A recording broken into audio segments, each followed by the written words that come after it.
Yeah. We are on the last No. paragraph of this section. Yikes, that's very bright. Is it? Yeah. No, it's good. It's just super bright. I'm looking at a computer screen all day. Uh, I Okay. don't think I can do Who much about that. who wants to go first? Carly. Oh. Let's not all jump up and down at the same time, gang. So You're is just Carly, that one for you because you've got good hair tonight. so is that the 6 or 5? Yes, number 6. 6. Okay. Right. The branch that bears no fruit will be cut off and will wither away. Be glad. The sun will shine from the true foundation of life, and your own thought system will stand corrected. It cannot stand otherwise. You who fear salvation are choosing death. Life and death, light and darkness, knowledge and perception are irreconcilable. To believe that they can be reconciled is to believe that God and his Son cannot. Only the oneness of knowledge is free of conflict. Your kingdom is not of this world, because it is given you from beyond this world. Only in this world is the idea of an authority problem meaningful. The world is not left by death, but by truth, and truth can be known by all those who know, for whom the kingdom was created, and for whom it waits.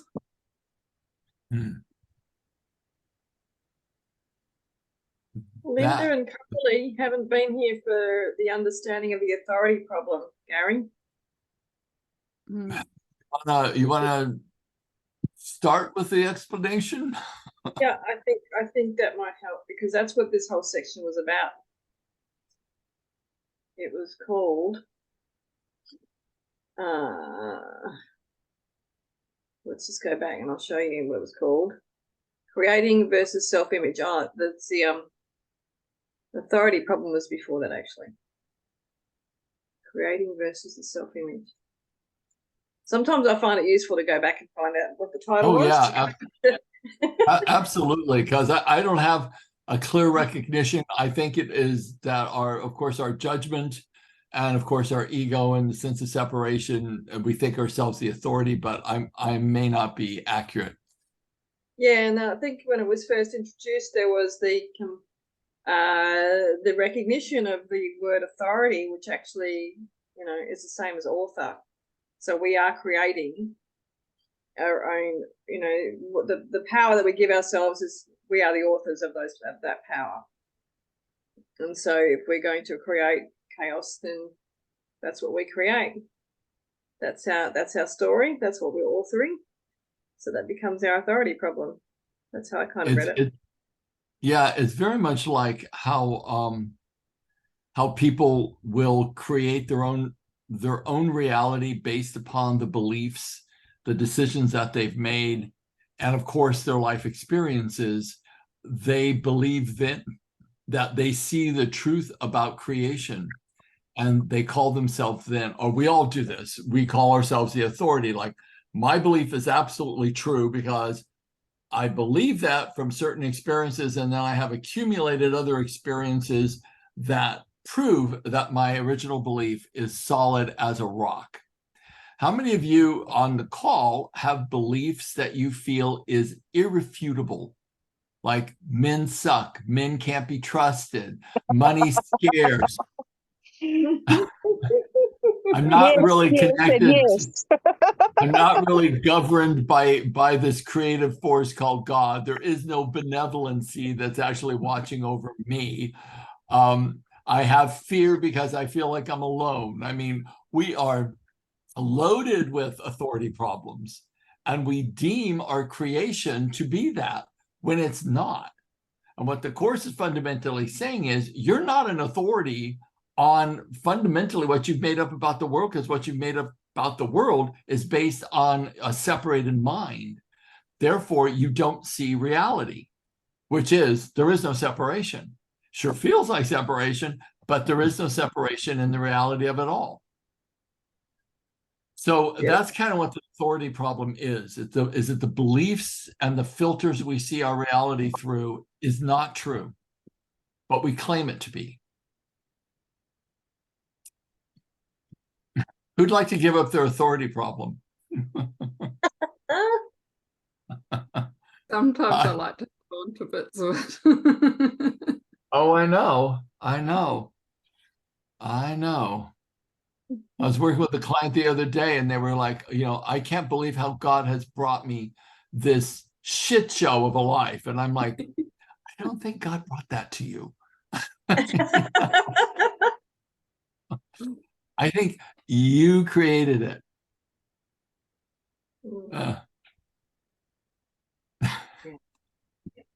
I could go on and on about that one. But coming back to the paragraph, yeah. Only is in this world is the idea of an authority problem meaningful. Very true. This is a line that I really found very interesting. It said, the world is not left by death, but by truth. And truth can be known by all those for whom the kingdom was created and for whom it waits. I love that line. Joey's coming on. We should sing happy birthday. Okay. Happy birthday! Happy birthday to you.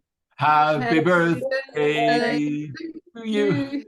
Happy birthday, dear Joe. Happy birthday to you. Shocked me, Gary. I thought you'd throw a couple cha-cha-chas in there. Well, I did want to get up and wiggle a bit, but I thought, nah, it's not appropriate. Thank you all so very much. I apologize for my tardiness. I was on a meditation of the Twin Hearts before this and got into a conversation with the host after, and he's going to bless my son with some distance healing after current situations over the last 24 hours. So good things are happening this evening. It's definitely a wonderful shift in energy. Good. And if you need additional stuff, I have this energy worker in Croatia who literally, truly is able to shift energy. It's like Robert's whole life changed, him being very resistant to anyone working on him. Literally, his whole sense of how healthy and how good he feels in his body has completely shifted by her doing some work on. And I think it's like $50 a session, and she does 5 sessions over a week. So if you guys are ever interested in that, let me know. I'll hook you up. Yeah, I will get the information. Okay, I'll hook you up. Okay, well, we just read this line. Do you think we should read it again because Joey didn't have the opportunity to hear it? The whole paragraph? That's what I'm thinking. Yeah. I'll go ahead. Okay. I'll go ahead and read it. Okay, Joey, here it goes. The branch that bears no fruit will be cut off and will wither away. Be glad. The light will shine from the true foundation of life, and your own thought system will stand corrected. It cannot stand otherwise. You who fear salvation are choosing death. Life and death, light and darkness, knowledge and perception are irreconcilable. To believe that they can be reconciled is to believe that God and his Son cannot. Only the oneness of knowledge is free of conflict. Your kingdom is not of this world because it was given you from beyond this world. Only in this world is the idea of an authority problem meaningful. The world is not left by death, but by truth. And truth can be known by all those for whom the kingdom was created and for whom it waits.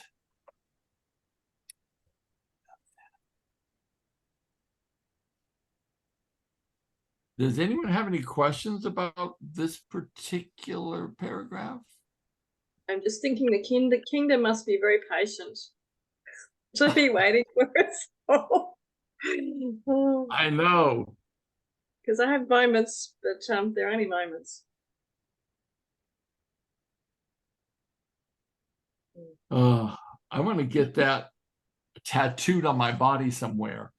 My kingdom is not of this world. That would be a really good tattoo. Now, if I could just tattoo it in my brain, that would be even better. Well, that comes with repetition. You know, write it on a sticky note and put it on your computer. So every time you're sitting at your computer, you just read it 50 times an hour, and next thing you know, you'll just be reciting it wherever you go. That is not a bad idea. And I've got sticky notes. Does anyone have any questions about this paragraph that the group can dive into?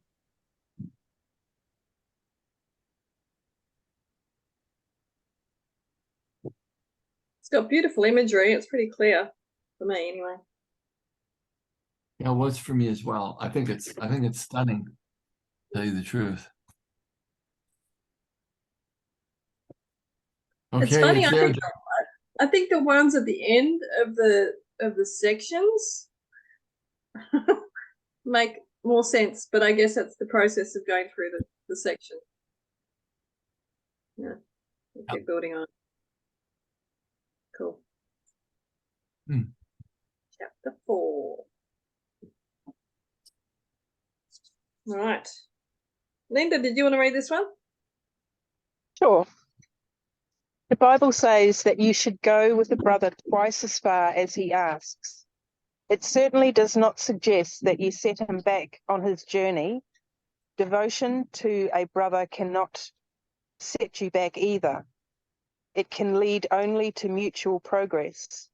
The result of genuine devotion is inspirational, a word which properly understood is the opposite of fatigue.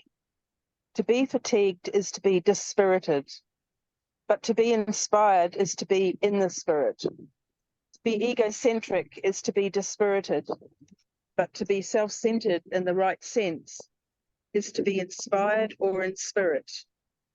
The true inspired are enlightened and cannot abide in darkness.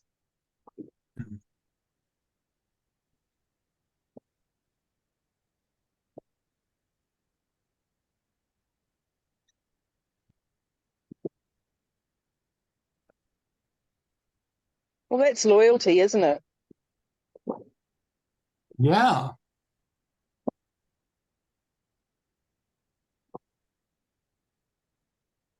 Well, I love this one thing because last week I was fatigued.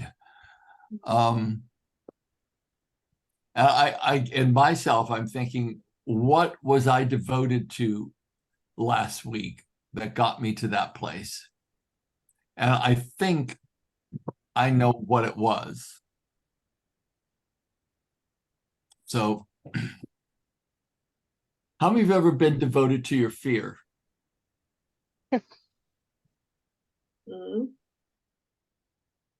Yeah, there was a touch of that for me where I was just, and I didn't even realize it until just now that there was a part of me that was thinking thoughts that were not supportive of actually what I really wanted. I was in this place of just 2 or 3 voices back. It wasn't my front thoughts. It was 2 or 3 voices back. Everything was good here.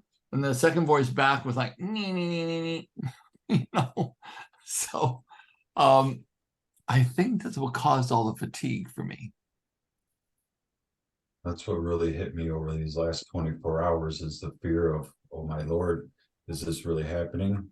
And then doing my best not to stay in that energy, because it started overtaking me, and the thoughts started coming in, and the anger started following, and then the fear started coming in even harder, and then it started becoming one of those spiral out of control things, and I had to literally just stop, lay on the couch, and just give it to God.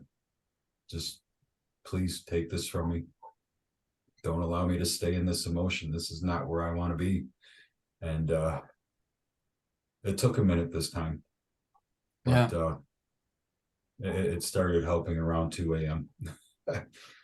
Is your son okay? From what I know, yes.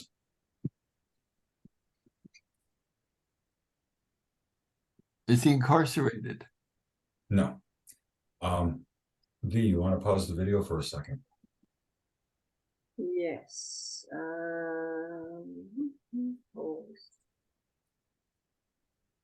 Because I just have a sense you have to. Hold on a minute. I'm not sure if I've paused the recording there. Have I? Does it look like it's a recording on your screen? No, it's still well, it's flashing. So I think I that see. means it's recording. I see the red dot. Okay, let me see if Usually I you'll can. hear it say it pauses. It's this one, I think. I think it's still recording. That's okay. Yeah. Well, We we'll speak Let about me- it chat at after. the end of the call. Yeah, we can chat towards the end, and I'll fill Yeah. you all in. Okay. Okay, so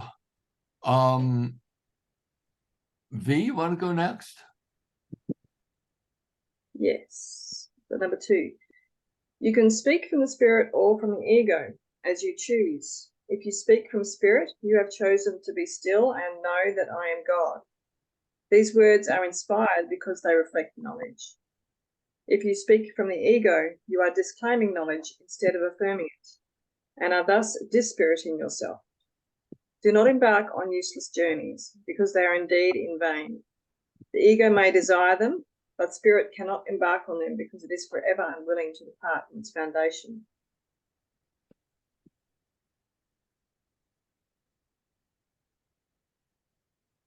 And that's where your purpose comes in.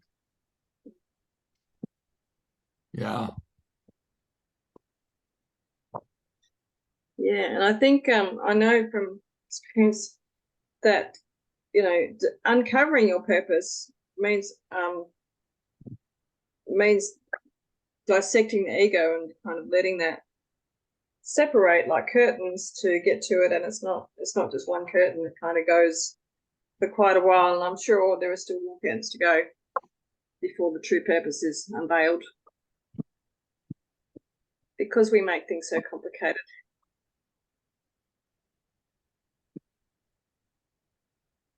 There's a really beautiful line in this paragraph that just says, "Be still and know that I am God." Hmm. Are you When writing I that one think- down too? I am.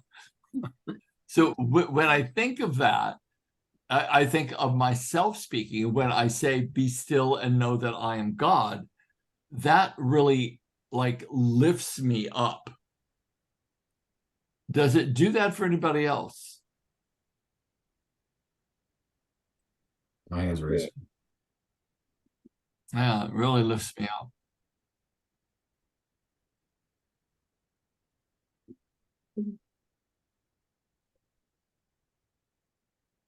Any questions on these on this last paragraph? We all good? So, Okay. What do you think it means by unwilling to depart from its foundation? The last sentence, the ego may desire them, but spirit cannot embark on them because it is forever unwilling to depart from its foundation. I figured that would be more of an ego thing, not a spirit thing, but it comes across to me as spirit is forever unwilling to depart. Is that more Yeah, about because, like the go ahead. values? Like our values are our foundation. So, that's what I got from it, is that as long as you stay with your your values, that is your foundation. So the spirit must have those sorts of values, regardless of what they're called in the spirit world. Does that make sense? Yeah, it does. Yeah. I see another piece of it is that that the fundamental idea that's always seems to be grounded in the Course in Miracles is that there is no separation.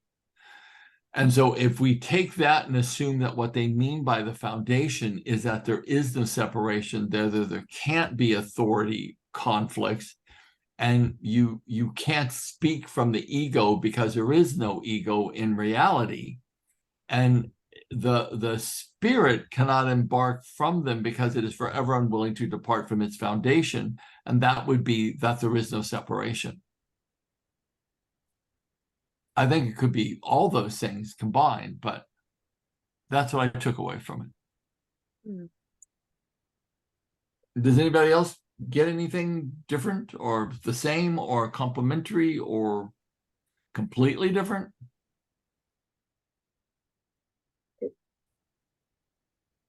Okay. Next one. Is it Joe's turn? Have you read yet, B? Yes. Okay. I'll read Joey. again. I will do my best. Hopefully my sniffles aren't too horrible for y'all. The journey to the cross should be the last of, let me start with. The journey to the cross should be the last useless journey. Do not dwell upon it, but dismiss it as accomplished. If you can accept it as your own last useless journey, you are also free to join my resurrection. Until you do so, your life is indeed wasted.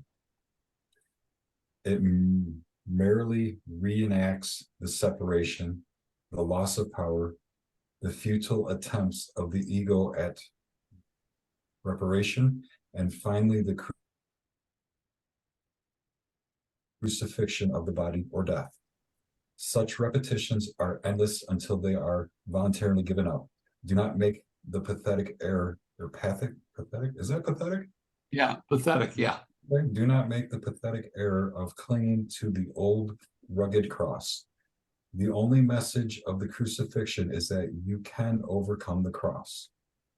Until then, you are free to crucify yourself as often as you choose.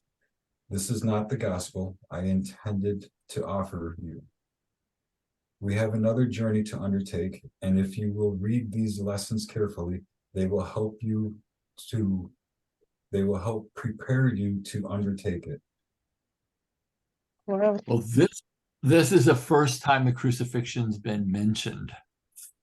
Yeah. And once we get into the crucifixion, you guys will be like, oh my God, the world has got it upside down, backwards, and completely wrong. This is beautiful.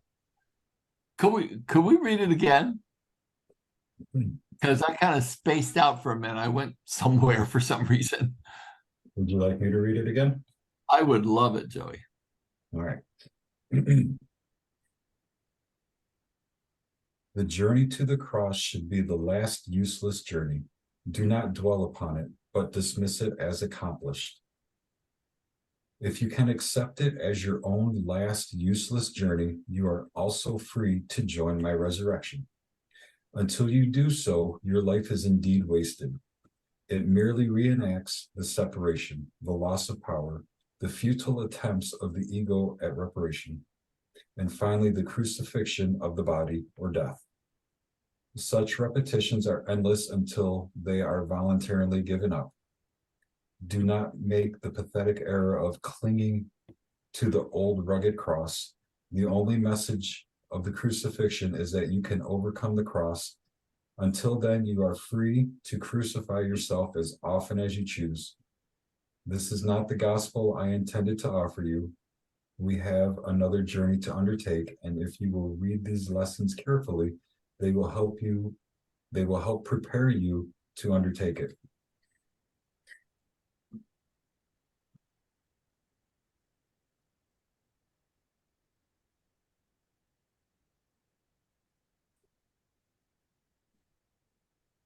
I can't help but laugh at that line. Until then, you are free to crucify yourself as often as you choose.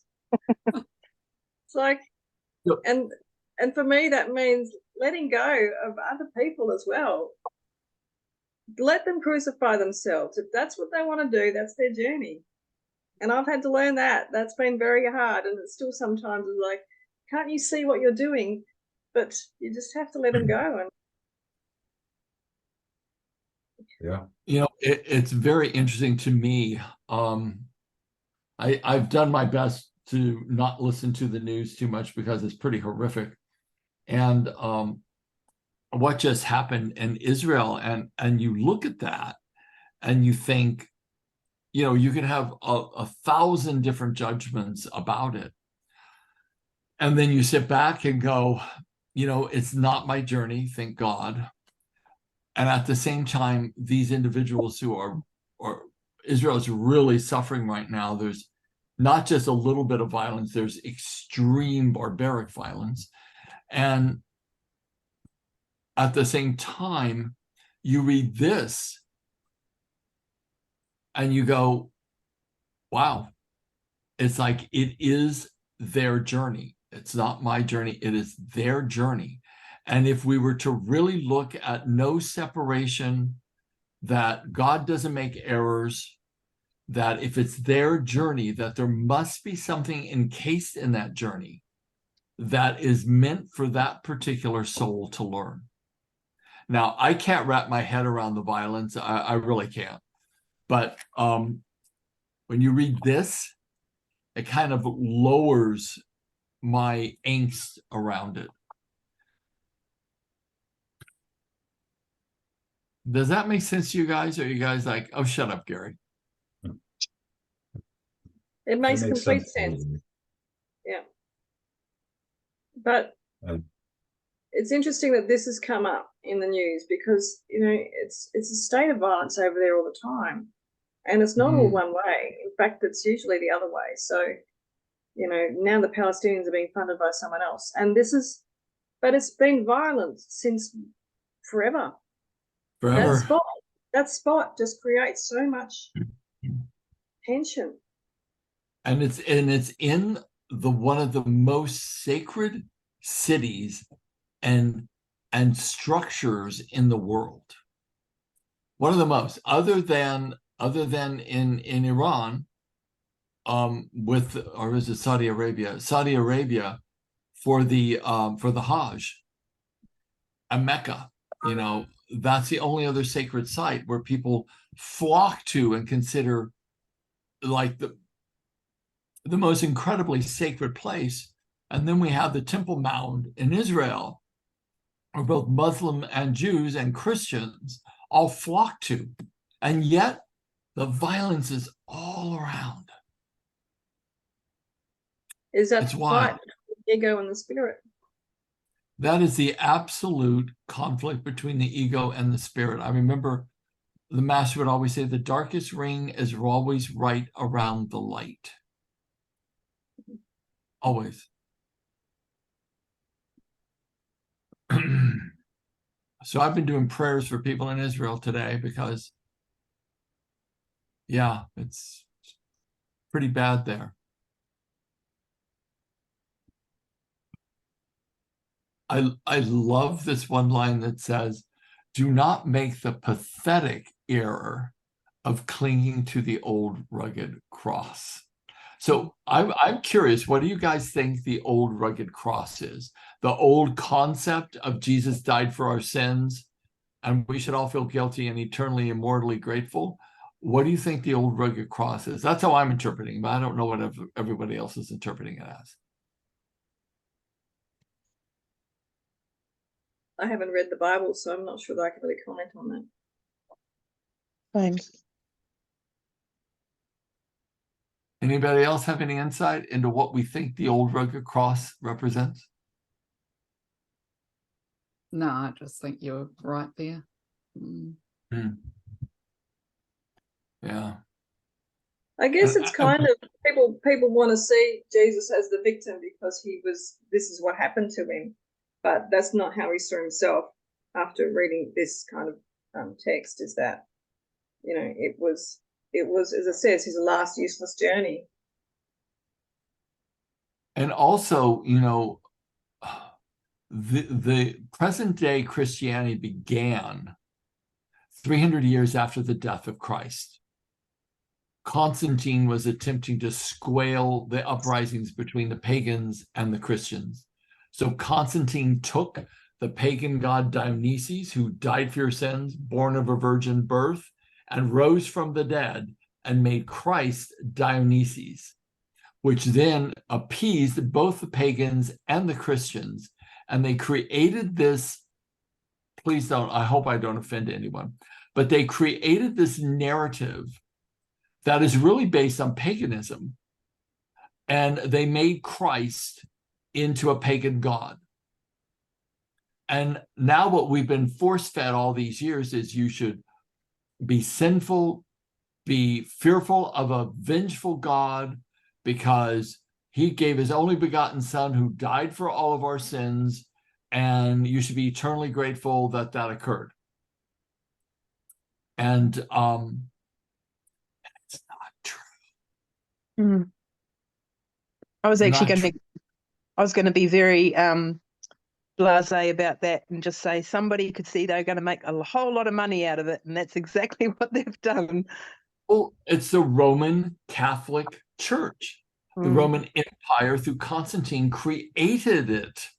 And so the Roman Catholic Church perpetrated it and became the wealthiest organization in history, throughout history. And Because and they made everyone feel like they had to ignore their bodily functions. Women were evil. If they had healing powers, they were slaughtered, so that the Roman Catholic Church and Christianity was the only authority on the planet, and any other possibility was wiped out for any kind of healing or evolution of people. They wiped them out. They wiped out the bloodlines of millions and millions of women who were healers, and made the Catholic Church the only place that was the authority. So this is just the journey that has occurred through time. And so when the Course in Miracles showed up, it's like, this is the first time that this reason I love the Course, because this is the first time that Christianity is ever explained in a way that makes sense. And Jesus is put in a light that makes total sense, and somewhere in the Course it says, I have come to clarify my teachings. And that's why the Course was written, is to clarify what Jesus actually taught. So I consider myself very fortunate to be able to, be with you guys and read through the Course and pick it apart word by word and sentence by sentence, paragraph by paragraph, because I really do think that Jesus lived. I really do think his teachings are a really high teaching. And I think that this is fundamentally the truth that the Western mind can understand if they choose to, or they can continue to self-crucify. As often as they'd like. As often as they like. And so they do. So based upon what I just said, which is a little risky for me to say, is everyone okay? Like, Carly, I'm looking specifically at you because you have remained motionless. Yeah, no, I'm good. I just always, that sort of thing about modern day Christians and stuff, I do think that that is a massive generalization, and there are a lot of Christians who are not subscribing to all of that stuff.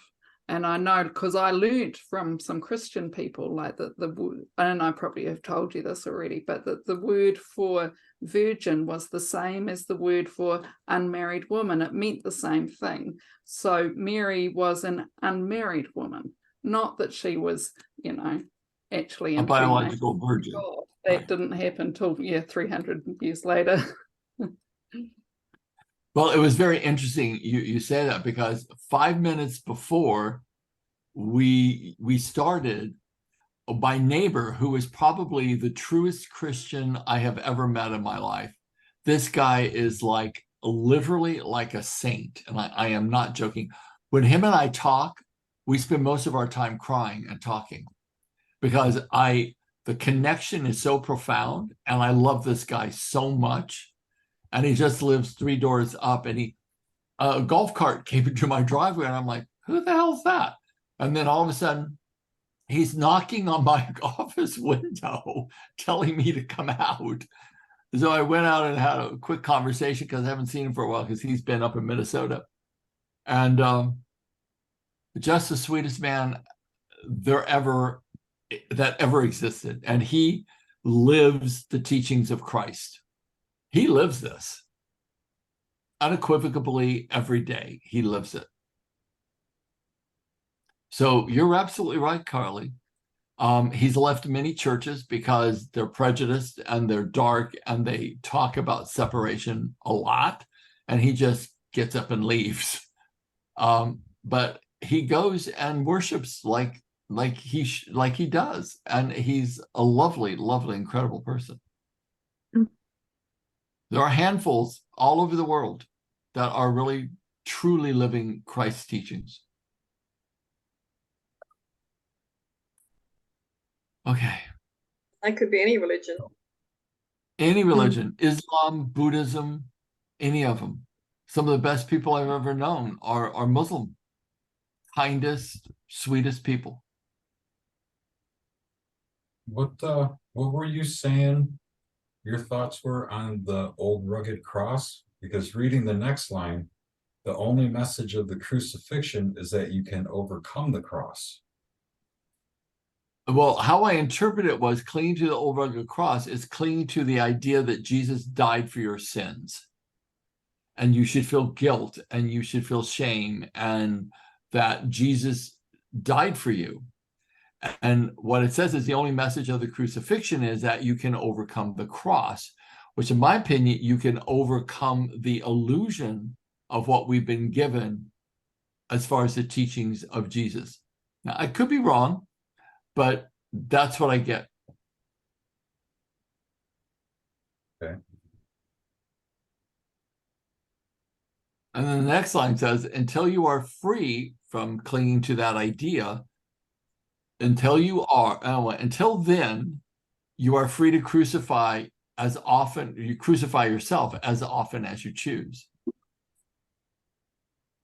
Which would mean, I think, anyways, to see yourself as a sinner, to see yourself as separate, to see yourself as guilty.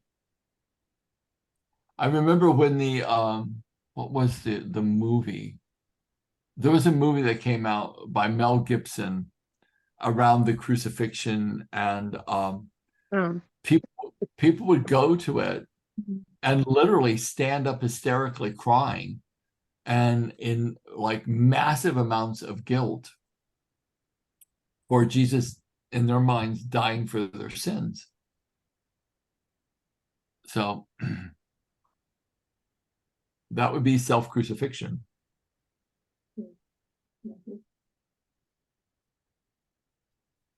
Wondering if there's a definition in the book of the crucifixion like there was for atonement and whatnot.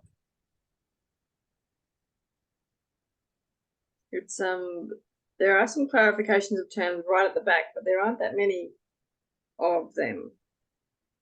And I don't remember seeing one for the crucifixion because we've talked about that quite a bit, and it's called something else as well through here. The crucifixion, can't remember what you call it, Gary. Can't either. Yeah. I'll go ahead and read the next one if that's okay with everyone. So we're on T4:1.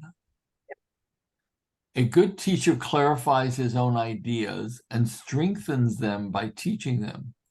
Teacher and pupil are alike in the learning process.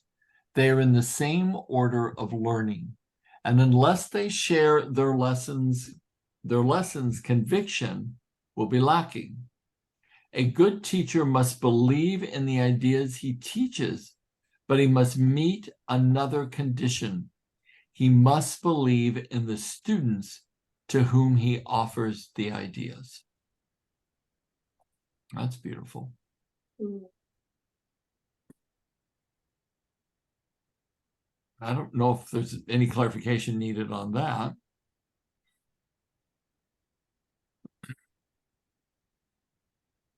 Does anyone need any clarification on that last paragraph? Mhm. Who wants to read again? I'll read the next one Okay. because it's going over the next page, so it's easy for me to read that. Many stand guard over their ideas because they want to protect their thought systems as they are, and learning means change. Change is always fearful to be separated because they cannot conceive of it as a move towards healing the separation. They always perceive it as a move toward further separation because the separation was their first experience of change. You believe that if you allow no change to enter into your ego, you will find peace. This profound confusion is possible only if you maintain that the same thought system can stand on two foundations. Nothing can reach spirit from the ego. Nothing can reach the ego from spirit. Spirit can neither strengthen the ego nor reduce the conflict within it. The ego is a contradiction. Yourself and God's self are in opposition. They are opposed in source, in direction, and in outcome.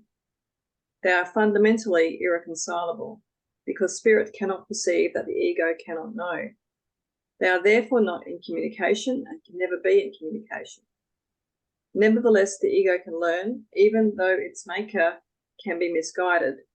It cannot, however, make the totally lifeless out of the life given. Ooh,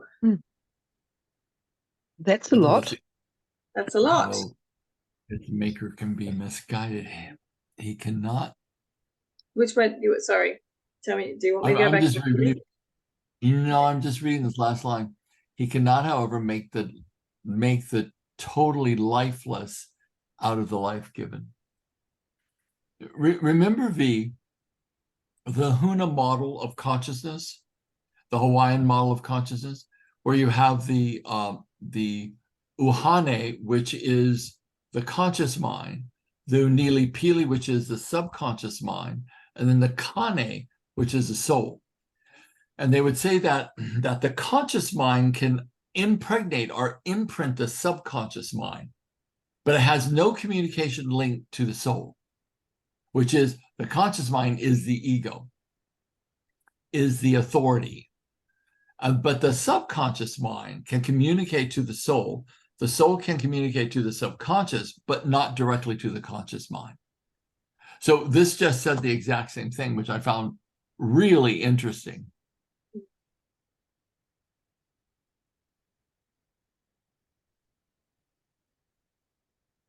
Huh. Yeah. Does this make sense to everybody? Or is there clarification required? It makes sense, but then it's also, you use your conscious mind to live your life. So then you have to. Yeah. I mean, to be in the body, you do have to. I don't think it's saying that. I think it's saying more like nothing can reach the spirit from the ego, meaning a sense of separation and I'm the authority of my world. Nothing can reach the spirit through that approach. Nothing can reach the ego from the spirit because the ego believes it is separate. It can't see anything different than that. Spirit can either strengthen the ego or reduce the conflict within it. The ego is a contradiction. Yourself, this is the contradiction. Yourself or your sense of authority of how your world is your reality, and God's self, which is everything is one, are in opposition. God's self sees no separation. The ego self sees all separation. They're opposed in source, in direction, and in outcome. So I kind of get that. They're opposed in source, which is the ego, and fear is sourcing that. in direction and in outcome. They are fundamentally irreconcilable because spirit cannot perceive and the ego cannot know, meaning spirit doesn't have judgment, so it can't have perception. And then it says, and the ego cannot know, it cannot know oneness. But I think it was very useful what you said there, Gary, as well. And it's useful for me because I've heard you explain it so many times with the conscious mind, the subconscious, and the spirit. So how do we reconcile them? And so much of that has to do with the subconscious, getting in touch with the subconscious. When you're sleeping and the dreams you have, that's your subconscious releasing information for you. When you're meditating and you find inspiration, that's your subconscious talking to you. And it just makes so much sense when you say that, because the spirit's talking to subconscious. In order to access your subconscious, you have to find a method of doing that. And then it says, nevertheless, the ego can learn, even though its maker, which is the idea of separation and fear, can be misguided. He cannot, however, make the totally lifeless out of the life given, which means that the ego cannot destroy our spirit, cannot destroy our drive for oneness, our curiosity around oneness. At least that's how I'm taking it. Because when you think of that model, it's like the conscious mind, by its focus, by what it chooses to worship, which is what it chooses to focus on, imprints the subconscious mind, saying this is of ultra importance. The subconscious mind then, how can I say this? It's going to take me down a rabbit hole. But the subconscious mind communicates that to the soul. The soul gets trapped by attachment. So whatever we're attached to is based upon what we've been dwelling on, which impregnates the subconscious mind. That gets communicated to the soul. I know that when people die, they don't always go to the light. They get stuck in the in-between worlds because of their attachment, like their spirit can't leave. So based upon what the conscious mind is constantly programming into the subconscious, there's a certain blockage towards the soul moving on to a higher level of expression, a higher sense of oneness, a closer sense of being free of the ego. At least that's how I'm interpreting it. But for sure, I know that the soul becomes, I don't want to say limited, but becomes, I don't want to say enslaved either. What do I want to say that would describe it? Not heard. Well, that or the progression of the soul back to absolute oneness becomes stifled by the attachment that the mind has based upon the conscious to subconscious mind. Because whatever we're attached to, we become enslaved by until we're only attached to God. When we only have that longing for oneness with God, we become free. When we have longing for other things of the world, then what we are doing is replacing our desire for God with a shiny object. And that's how we become stuck here. Now, I don't know if the Course in Miracles has specifically said that, but I love the line says, nevertheless, the ego can learn, though its maker can be misguided.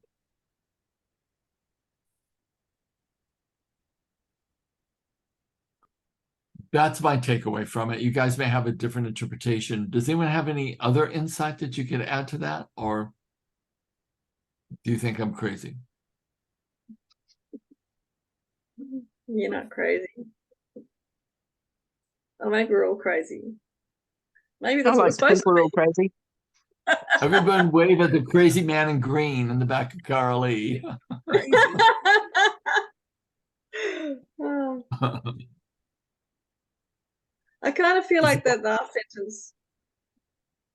You cannot, however, make the totally lifeless out of the life given. So our spirit's going to keep going and going and going. No matter for how, eternity. no matter how hard we want to make the journey, it's still there waiting for us to just wake Yeah. up. And based upon our attachment, that may mean also that another spin on that one beautiful line we all love so much, that that we can crucify ourselves for as long as we choose. Yeah. And I think it's true. Yeah. As long as we're not seeing oneness, as long as we see the circumstances of our life as if we've got control over it and we can do something radically different. Like, Joey, your son's got his destiny and he's got his path and he's got his journey, which you're part of, but you're not the journey. Yep. And suffering only comes, well, I won't say suffering only comes. Wisdom only comes, deep wisdom only comes through suffering. I wish it was different, I really do, but I haven't seen it. And that is my construct. So maybe I'm wrong. Maybe people get deep wisdom from being totally joyful and unicorns and rainbows everywhere, but I never have. So that's my stubborn people learn. Stubborn people. I learned the hard way. I need that hard lesson so it really imprints and ingrains, and I stop doing. Oh, I understand that. I understand that. But for sure, gang, there is I just keep thinking that the Course in Miracles is really simple. If we choose to see more, I know this sounds so 1960s, like I should have a tie-dye t-shirt on, but it seems so obvious that the Course is always saying, choose to see oneness. You choose, like we just walked through the woods today and there was a little fawn and a mother deer and they just were so beautiful. And I just kept thinking, there's this beautiful expression of God, like this beautiful expression of God. And we have, hummingbird feeders out. They've just all migrated right now, but we have, 50 hummingbirds out there. And I'm like, oh my God, they're all just so gorgeous. What a gorgeous expression of God. I'm thinking if I can just continue to do that, I think I start to raise my vibratory level.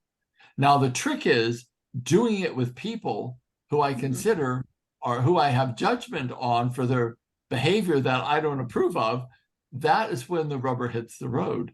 If I can look at them and say, what a beautiful expression of God, who's gone to sleep, but what a beautiful expression of God, then I think I will have moved mountains for myself.